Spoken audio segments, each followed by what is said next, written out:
so Fran and I are going to be holding a workshop called Sacred Rage, Sacred Pleasure very soon. And I know that we've had our own journeys, personal journeys, Fran, with this in terms of our own rage and our own pleasure with rage as well. And I was just wondering, Fran, if you could share a little bit about your journey with these really powerful energies.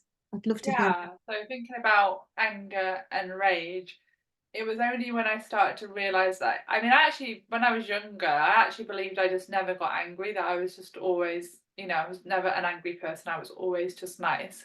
And that's kind of what I was also sort of told by my mum as well, I think in the most best meaning way.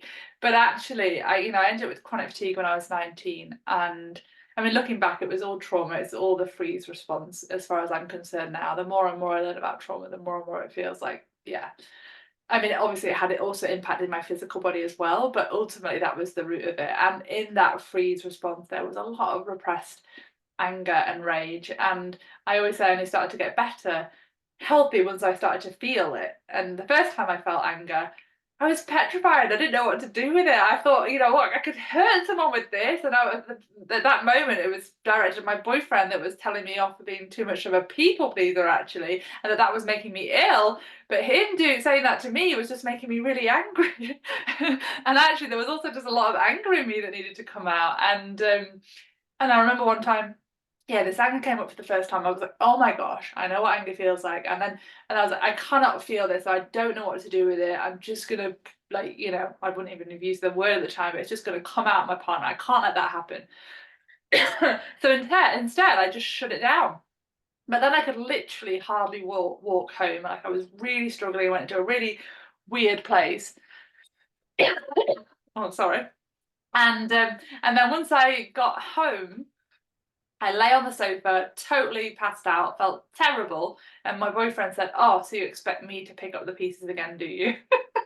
And that was enough to re-trigger the anger and rage to actually come up. And I went from being totally collapsed to running up the stairs.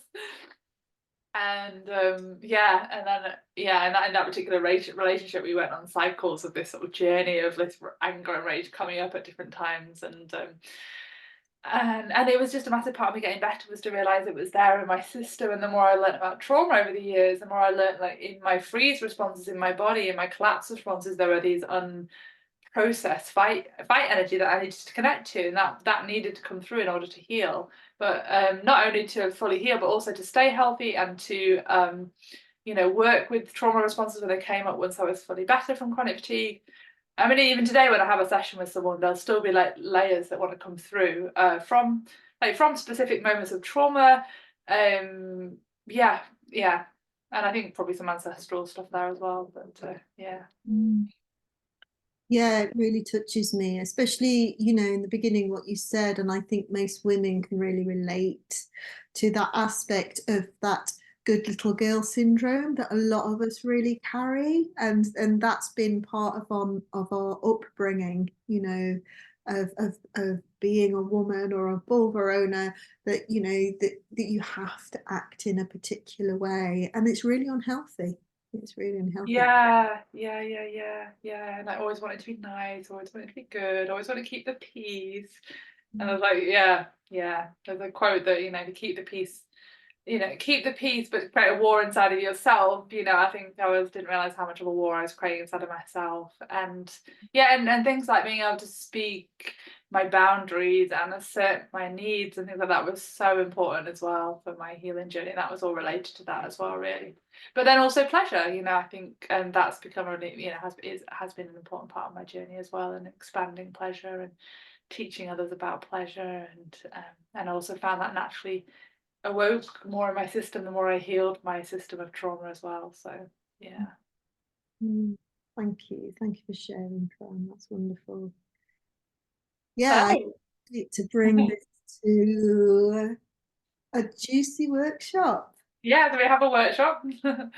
as this container for us to actually be able to hold our rage, and also to have some methods in which we don't have to keep holding them onto the rage in our bodies in an unhealthy way as well. So yeah. Yeah, ways to support it to move through, ways to expand pleasure. a sharing circle to give voice to your anger and rage as well, 'cause that's often an important piece of it, as well as connecting to the energy of it, letting it move through the body. Yeah.